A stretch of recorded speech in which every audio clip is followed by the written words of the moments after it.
Welcome back to the Freakshow Files. My name is Clay, and today we are diving into something bizarre, uncomfortable, and strangely familiar. Why are we, as a society, obsessed with bodies that don't look like ours? From the 1900s sideshows to the 2000s reality shows, from fake spider women to real-life head transplants, we keep tuning in, staring, and paying up. Body horror, deformities, transformations. It used to be theaters, now it's on TV, or the media in general. But one thing that never changes, we can't look away. It's no surprise that people stop and stare. Well, no fucking shit.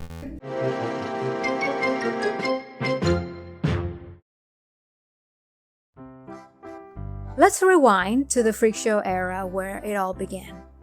P.T. Barnum was a master of exploiting the public's morbid curiosity.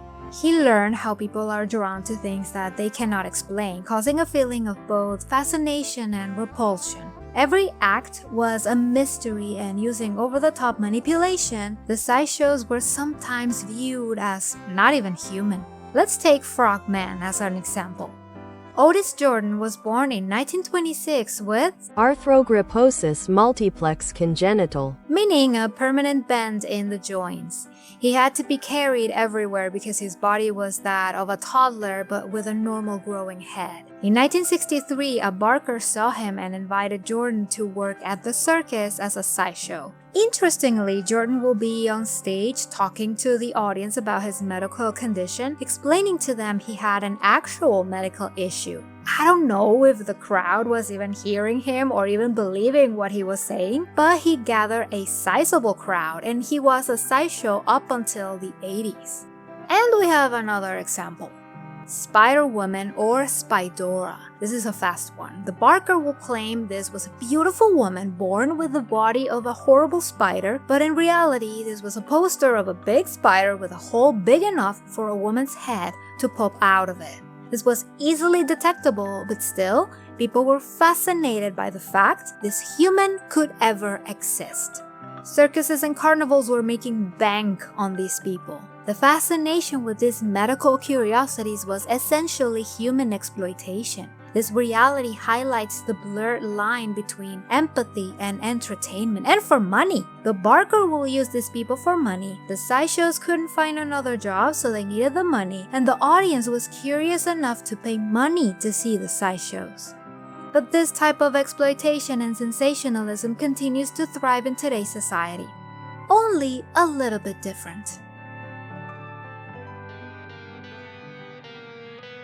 Fast forward to today's media.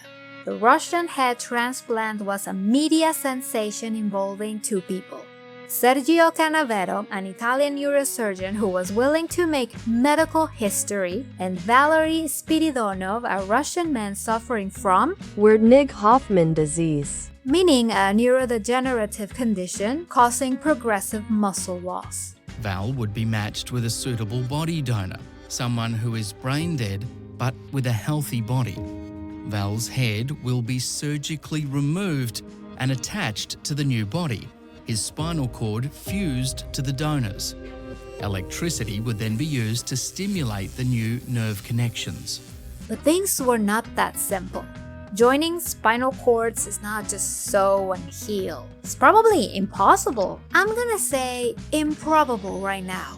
Highly immoral for the majority of the medical community. Some of them wanted Canavero to be prosecuted if Valerie will end up dying. But we, the regular public, were in it. This was highbrow gossip. On one hand, some viewed it as a breakthrough in science, but others saw it as a Frankenstein-like experiment that had no place in modern medical ethics. Valerie was still on board. In the months leading up to the surgery, the media frenzy only intensified with sensational headlines, interviews, and speculations about whether the transplant could actually happen and the repercussions on medicine overall. But despite all the buzz, the transplant never happened. Now, as a dad, he wants to stay alive, so he backed out. We were all blue-balled. But honestly, good. Good on Valerie on his new life, and good on the scientific community, because if that procedure had happened, that would have opened the door to more wacky surgeries from obscure scientists. You're either, Professor, a deluded narcissist or one of the greatest geniuses that has ever lived. So only history will tell. This was a real-life story that jumped into the media attention, but how about a movie made for spectators interested in human oddities? The Human Centipede is a 2009 movie with a grotesque premise that shocked and fascinated a lot of people. Dr. Haydn, a German surgeon, kidnaps 3 people and surgically attaches the 3 of them via mouth to anus, visually creating a centipede. It's a very grotesque movie, as you can see. Well, just like sideshows, the Human Centipede centers on the spectacle of the human body transformed into something unnatural. This movie was the equivalent of a car crash. Horrible, but you just can't look away. And in a way, the movie can be called a satire, an exaggerated ode to the public's morbid curiosity, like the human head transplant. There we go. Yeah! It's alive!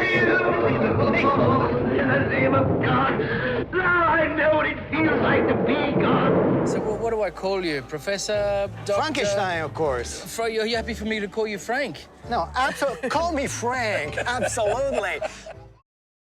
I don't know about your feed, but on my YouTube page, I have found a couple of videos from Botched, a show where 2 surgeons will help people who were under the knife and had horrible results. They do a tremendous job fixing some of these people, and they have shown a great level of ethics because they shoe some people who are clearly dealing with something in their heads. I'm not elfing around with being an elf. This is a show from 2014, but I remember a show called Extreme Makeover, a 2002 reality show where a clearly depressed person will get a bunch of plastic surgery from a bunch of doctors. And although this was cancelled in 2007, a lot of people were tuning in.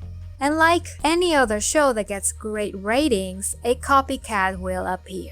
The Swan was a 2004 reality show where 2 participants, or ugly ducklings, will have a bunch of surgeries like in Extreme Makeover, but after the fact, they will compete in a beauty pageant for some reason.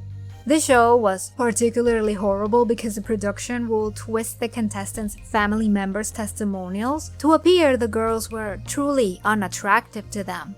And I remember one more. Bridoplasty was another reality show surrounding plastic surgery as a prize, but these were all brides-to-be, wanting a perfect wedding with a perfect body. This one ran in 2010, highly criticized just like the others, but with high ratings. These transformations blur the line between medical procedure and self-esteem, raising questions about identity, the value of natural beauty, and the need, search, and achievement of perfection. All televised, by the way, and this solidified society's clear, unhealthy beauty standards. But for some people, those standards meant nothing. They wanted to be different and express themselves, not caring about what other people would think of them, using their bodies as a canvas, gathering a sizable cult following. Let's talk about extreme tattoos like blackouts, a very painful procedure where the tattoo artist will cover the client in black ink. No design, just black ink. Or what about the eye tattoo? People will get their sclera tattooed, a very dangerous body modification that can lead to permanent blindness if done incorrectly. There were so many tattoo reality shows like Ink Master, Bad Ink, Tattoo Nightmares, LA Ink, and many more. People were mesmerized by the artistry and the overall look tattoos give. There are also piercings and subdermal implants, but let's talk about this person who actually doesn't want to be a person anymore. Anthony Loffredo is a French artist born in 1988 who decided to become the Black Alien. His body is literally his canvas. He worked as a security guard in his early 20s and moved to Australia when he was 24. At 26, he split his tongue, and I guess that changed something in him. In 2023, Channel 4 aired a documentary about him called I Transform Myself into an Alien, and according to Wikipedia, here are all the body modifications he has put himself into. He amputated 2 fingers on his left hand, cut off his ears, parts of his nose and lips, has subdermal and skull implants, he created scars all over, in some places he removed pieces of his skin and scalp, his sclera was tattooed, also he has the blackout tattoo and he got his teeth sharpened. As you see, there is no return. And most of this is illegal. But not over here. You're not a doctor, right? No. You don't have any kind of medical studies, official medical. No. Body modification is not real legal in every country of the world. Body modification is finished in the UK. What do you mean finished? You cannot do body modification in the UK. Anthony lives in Guadalajara, where he claims his project is almost done. He has plans on removing one of his legs and replace it with a robotic one. But this hasn't happened. Will it? Probably. He wants to get his whole body tattooed, so he's almost done. Fun fact, Michel Prado, better known as the Human Satan, currently has the Guinness World Record for the most horn implants on his head. He has also had amputations, tattoos, and other multiple procedures. So these two could very well be friends. A mix of everything, right? We talked about how people's conditions were milked for money, people believing a woman can be a spider at the same time, the Russian guy who was going to get the head transplant, the human centipede, makeover reality shows, body modification, a wacky media sensationalized story salad. This can all be blended into a mix of grotesque, weird, and unusual. Something people love. People pay money to see the sideshows, they paid money to see the movie, some people were tuning in to see if the guy was going to be medically decapitated, women getting surgery on a reality show and gets tons of views, and the black alien is an online sensation. We can't get enough of these type of stories, and although it's not the same as before, it sure has taken a weird detour, huh?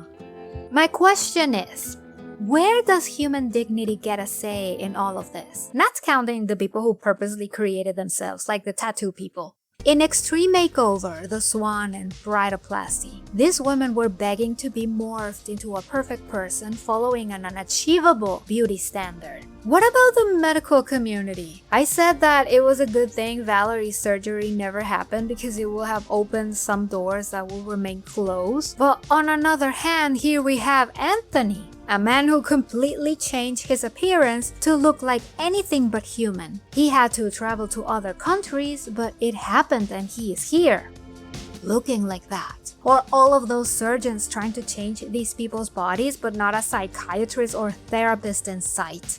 I will say that door might be open already. Siempre desde pequeño me sentí diferente. There's a word for that, alienation. Alienation. What do you think? Whether it's surgery, sideshows, or horror, the human body has always been a show. We keep watching, but maybe it's time we ask why and who is getting hurt in the process. Soy humano, tú me cortas, mi sangre está rojo, pero mi pensamiento está diferente, como todos somos diferentes. Are you prepared to give your life for science? Someone has to. Someone has to be first. Someone had to be first in space, someone has to be first in this. Is this a case, Professor, of you putting a personal quest for surgical heroism above good medicine? Let historians write whatever they want. I don't have an answer. Let me know your thoughts in the comments. If you enjoyed this video, leave a like or a dislike, it's okay. And subscribe, it's completely free. Have a fantastic day, and I will see you the next one. Stay safe.